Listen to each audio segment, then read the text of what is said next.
بسم اللہ الرحمن الرحیم۔ کل جو ہم نے سبق پڑھا تھا وہ پہلے 5 اشعار تھے۔ آج انشاءاللہ العزیز اس سے آگے 5 اشعار۔ چھٹا شعر ہے: کلمہ سے کلمہ جو پیدا تم کرو، اشتقاق اس کا ہے نام نیک ہو، صیغے نکلیں جس سے مصدر اس کو جان، اس کے آخر دن ہو یا تن اے جوان، نون کو جب دور مصدر سے کیا، ماضی مطلق کا صیغہ بن گیا، ماضی مطلق پہ جب آتا ہے است، بنتی ہے ماضی قریب ہے حق پرست، بود جب ماضی پہ آیا اے سعید، یاد رکھ وہ بن گئی ماضی بعید۔ یہاں تک انشاءاللہ العزیز ہمارا اگلا سبق ہے۔ اب اس کو سمجھ بھی لیجئے کہ اشتقاق کس کو کہتے ہیں۔ یہ سب سے پہلے جو آج کے سبق کا شعر، پہلا شعر اور نظم کا چھٹا شعر ہے: کلمہ سے کلمہ جو پیدا تم کرو، یہ ڈیفینیشن ہے اشتقاق کی۔ اشتقاق اسی سے ہی مشتق بنا ہے، اور مشتق یا غیر مشتق، مشتق کا معنی نکلا ہوا، غیر مشتق جو نہ نکلا ہوا ہو، اور مشتق منہ کہتے ہیں جس سے نکلا ہوا ہو۔ تو کلمہ بعض اوقات ایسا ہوتا ہے جو کسی سے نہیں نکلا ہوتا، جیسے وہ جامد ہوگا یا وہ مصدر ہوگا جو کسی سے نہیں نکلا ہوا، یا وہ مشتق ہوگا یعنی وہ ماضی ہوگا، مضارع ہوگا، حال ہوگا، امر ہوگا، نہیں ہوگا، یا اسم ہوگا جیسے اس میں فاعل، اس میں مفعول، اس میں اعلی وغیرہ وغیرہ۔ تو جو نکلا ہوا ہو وہ مشتق ہو گیا، اور جو نہ نکلا ہوا ہو وہ غیر مشتق ہو گیا۔ اور اس عمل کو یعنی ایک کلمے سے دوسرا کلمہ تیار کرنے کو اشتقاق کہتے ہیں۔ یہ اشتقاق کی ڈیفینیشن ہوگی۔ اس سے اگلا جو شعر ہے: صیغے نکلیں جس سے مصدر اس کو جان، یہ مصدر کی ڈیفینیشن ہے۔ اس کے پہلے مصرے کے اندر صیغے نکلیں، جس سے صیغے نکلتے ہیں اس کو مصدر کہتے ہیں۔ مصدر سے ڈائریکٹ سب سے پہلا صیغہ ماضی کا نکلتا ہے، اور پھر ماضی سے آگے صیغے بنتے ہیں۔ تو جس سے صیغے نکلیں اس کو مصدر جان، اس کی علامت کیا ہے؟ اس کے آخر میں دن ہوگا یا تن ہوگا۔ یہ اس کی علامت بتا دی کہ اس کے آخر دن ہو یا تن اے جوان۔ تو یہ کل یہی سبق پڑھا تھا کہ مصدر کی علامت یہ ہے کہ اس کے آخر میں دن ہوگا یا تن ہوگا، اور وہاں ہم نے دونوں کی ایک ایک مثال بھی پڑھی تھی: پروردن اور گفتن۔ تو پروردن کا معنی پالنا، اور گفتن کا معنی کہنا۔ تو نون الف نا اردو کے اندر علامت، اور آخر میں دن یا تن ہونا یہ فارسی کے اندر مصدر کی علامت ہے۔ مصدر سے جب ماضی بنانا ہو تو سب سے پہلے ماضی مطلق بناتے ہیں۔ ماضی مطلق بنانے کا طریقہ اگلے جو ہے مصرے کے اندر بیان کیا ہے۔ انہوں نے نون کو جب دور مصدر سے کیا، تو یہ پورا کا پورا طریقہ ایک ہی مصرے کے اندر بیان کر دیا ماضی مطلق کا صیغہ بنانے کا، کہ نون کو مصدر کے آخر میں جو دن یا تن ہے اس کا جو نون ہے اس کو اڑا دو، وہ اڑا دیا تو سمجھ لو تم نے ماضی مطلق کا صیغہ بنا دیا۔ تو چونکہ صیغے کا جو علامتوں کا جو ہم نے کل نقشہ پڑھا تھا اس کے اندر یہ تھا کہ دال یا جو تا آخر میں جو ہوتی ہے یعنی صیغہ واحد غائب کی، وہ علامتیں ساری کی ساری ایک ہوں یا ایک سے زیادہ حروف ہوں وہ ساکن ہوتے ہیں۔ تو دان یا تن جو ہے یہ دال یا تا یہ ساکن ہو جائیں گے، اور نون اڑ جائے گا تو ماضی مطلق کا صیغہ بن جائے گا۔ گردان اس کی ہوگی پرورد، پروردن، پروردی، پروردید، پروردم، پروردیم۔ یوں ہی گفت، گفتند، گفتی، گفتید، گفتم، گفتیم۔ تو پروردن کا معنی پالنا، اور پرورد جو پہلا صیغہ بنایا اس کا معنی اس نے پالا۔ یوں ہی پوری گردان کا انہوں نے پالا، تو نے پالا، تم نے پالا، میں نے پالا، ہم نے پالا۔ گفتن کا معنی کہنا، اور اس سے جو پہلا صیغہ بنایا نون ہٹا کے گفت بن گیا، اور گفت کا معنی ہے اس نے کہا۔ پوری گردان کا معنی ہو گیا انہوں نے کہا، تو نے کہا، تم نے کہا، میں نے کہا، ہم نے کہا۔ تو یہ مصدر سے ماضی بن چکی، اور ماضی مطلق سے ہی آگے ماضی قریب اور ماضی بعید بنتی ہیں۔ ماضی مطلق کے اندر کوئی قید نہیں ہوتی کہ جو کام ہوا ہے وہ اس کو تھوڑا زمانہ گزرا ہے یا زیادہ زمانہ گزرا ہے۔ تھوڑا گزرا ہو تو اس کو ماضی قریب کہتے ہیں، زیادہ گزرا ہو تو اس کو ماضی بعید کہتے ہیں۔ ماضی مطلق کے اندر چونکہ قید نہیں ہوتی، قید لگتی ہے اردو کے اندر ہے کے ساتھ۔ ماضی مطلق کے پہلے صیغے کے آخر میں اگر ہے لگا دیں تو وہ ماضی قریب بن جائے گا، اور اگر تھا لگا دیں تو ماضی بعید بن جائے گا۔ یوں ہی فارسی کے اندر جو ہے کا فارسی ترجمہ ہے است۔ تو ماضی مطلق کے آخر میں جب است لگا دیں تو یہ ماضی قریب بن جائے گی، اور بود کا معنی ہے تھا۔ تو اردو کے اندر چونکہ آخر میں است وہ ہے ہٹا کے تھا لگانے سے ماضی بعید بن جاتی ہے، تو فارسی کے اندر است ہٹا کے بود لگانے سے ماضی بعید بن جائے گی۔ تو ماضی مطلق پہ جب ہے است بنتی ہے ماضی قریب ہے حق پرست۔ تو اس کی جو ماضی قریب کی گردان ہے وہ بنے گی، اگر ہم یوں ہی بنا دیں تو گفت است، اس سے آگے بنے گی گفتند، گفتی، گفتید، گفتم، گفتیم. تو یہ گردان تو پہلے والی ماضی مطلق کے جیسی ہی ہو گئی، پوری کی پوری پہلے صیغے کے علاوہ. تو اس کو ہم نے سیٹ کر دیا، آخر میں ہا لگا دی تاکہ دونوں ایک جیسی نہ لگیں. تو دونوں ایک جیسی لگنے سے بچانے کے لیے آخر میں ہا لگایا، تو یہ بن گیا گفتہ، گفتہ اند، گفتائی، گفتہ عید، گفتہ ام، گفتہ عین. تو یہی ماضی قریب کی گردان ہے. انشاءاللہ یہ ہم آگے پڑھیں گے. کل ہم نے مصدر کا بیان پڑھا تھا، آج ہم ماضی مطلق کا بیان جو ہمارا ہے سبق کے اندر وہ ہم پڑھیں گے. ابھی ہم فی الحال نظم کو سمجھ رہے ہیں. اور آگے جو ماضی بعید ہے، ماضی بعید بنانے کا طریقہ کہ بود جب ماضی پہ آیا ہے سعید، یاد رکھو بن گئی ماضی بعید. ماضی بعید یوں بنے گی کہ آخر میں سے است کو ہٹا کے اس کی جگہ بود لگا دیں اور یوں ہی پھر پوری گردان بنا دیں. تو است ہٹا کے بود لگانے سے بن گیا گفتہ تھا، تو اس کو است کو ہٹا دیا تو گفتہ بود بن گیا.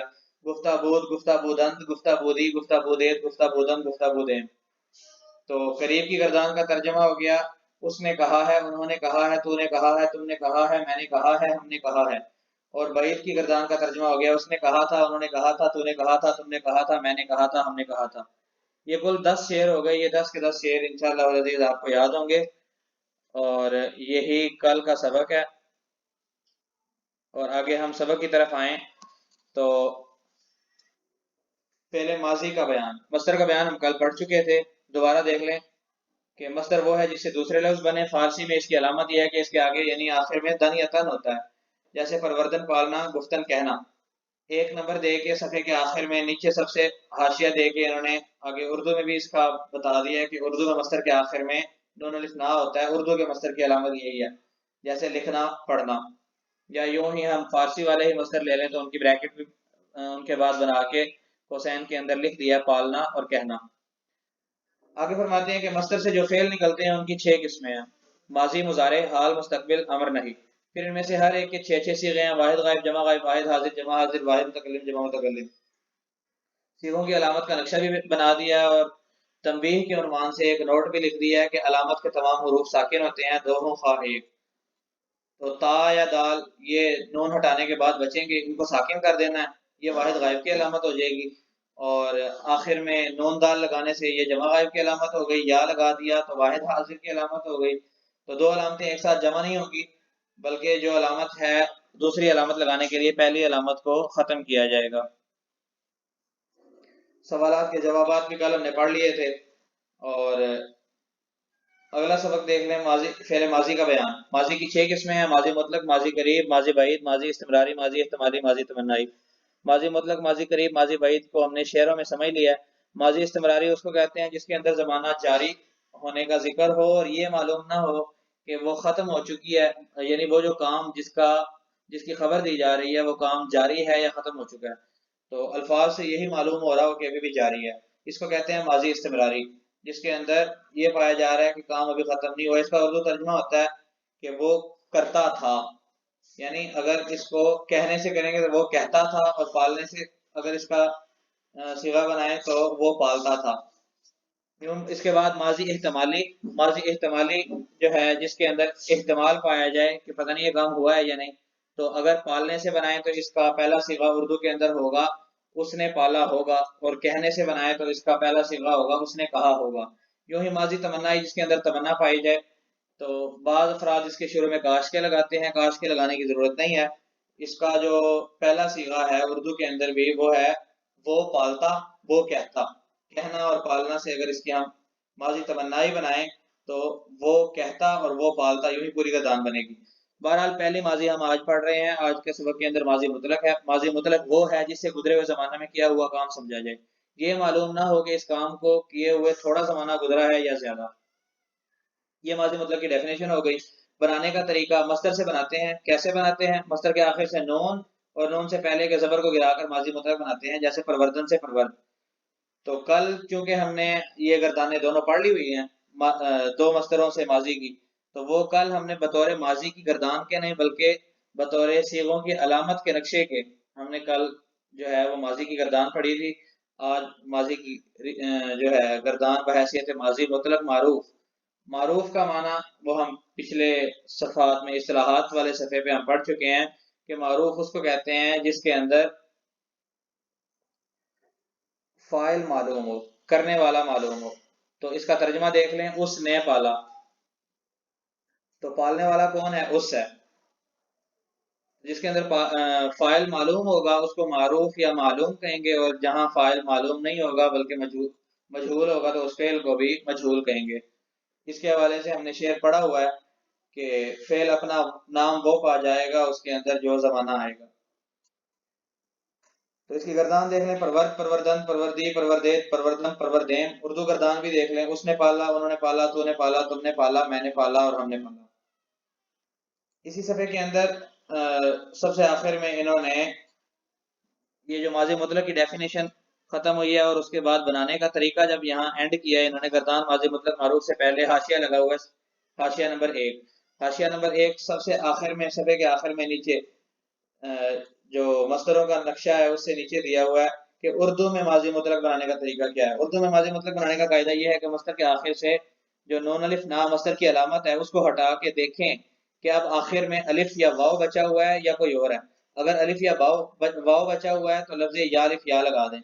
جیسے کھانا سے نون الف نا ہٹا دیا تو الف بچا ہوا تھا تو ہم نے یا الف یا لگا دیا، کھایا بن گیا۔ یوں ہی دھونا سے جب آخر میں سے نون الف نا علامت دھونا مصدر کی ہم نے ہٹا دی تو آخر میں واو بچا ہوا تھا، تب بھی ہم نے یا الف یا لگا دیا۔ اگر الف یا واو نہ بچا ہو آخر میں بلکہ کوئی اور حرف بچا ہو تو اس صورت میں صرف اور صرف الف پڑھا دیں گے۔ جیسے پالنا سے ہم نے نون الف نہ ہٹایا تو آخر میں لام بچا ہوا ہے تو ہم نے صرف الف لگا دیا تو پالنا سے پالا بن گیا۔ تو ایک جو ہے صرف مصدر اس کو اس قانون سے استثناء حاصل ہے، وہ ہے جانا۔